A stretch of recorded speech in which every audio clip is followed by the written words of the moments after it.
புதுப்பிக்கப்பட்டு அர்ச்சிப்புக்கு தயாராக இருக்கிறது தூய ஆவியார் ஆலயம்.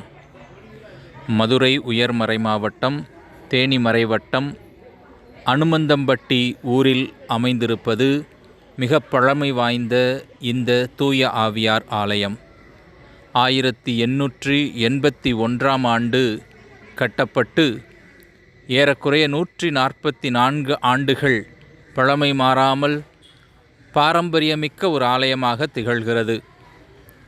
இந்த ஆலயமானது அதே பழமை மாறாமல் புதுப்பிக்கப்பட்டு புதிய வடிவமைப்பிலே புதிய உட்தோற்றத்தோடு மிக அழகாக காட்சியளிக்கிறது. இன்று மாலை 6 மணிக்கு மதுரை உயர் மறைமாவட்ட பேராயர் மேதகு அந்தோணிசாமி ஆண்டகை அவர்களால் இந்த ஆலயமானது அர்ச்சிக்கப்படவிருக்கிறது. அதற்கான தயாரிப்பு நிகழ்வுகள் நடந்து கொண்டிருப்பதை இப்பொழுது நாம் பார்க்கின்றோம். மதுரையிலிருந்து குமுளி செல்லும் சாலையில் தேனிக்கும் கம்பத்திற்கும் இடைப்பட்ட இடத்தில் அமைந்திருப்பதுதான் அனுமந்தம்பட்டி என்னும் ஊர். சுருளி சுற்றுலா செல்கிறவர்கள் தாராளமாக இந்த ஆலயத்தையும் வந்து பார்த்து செல்லலாம்.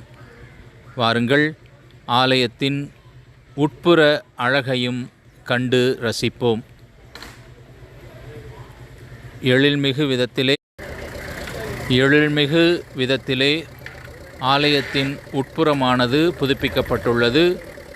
அதைத்தான் இப்பொழுது பார்க்கிறீர்கள். பூக்களால் அலங்கரிக்கப்பட்ட ஆலய பீடம், மிக அழகாக காட்சி தரக்கூடிய ஆலய பீடம் மற்றும் நற்கருணை பேழை,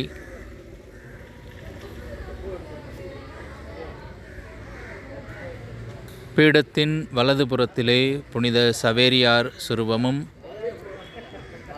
இடதுபுறத்திலே அன்னை மரியாளுக்குரிய பீடமும், அதற்கு முன்பாக பாடகர் குழுவினர் பயிற்சி பெறுவதையும் பார்க்கிறீர்கள்.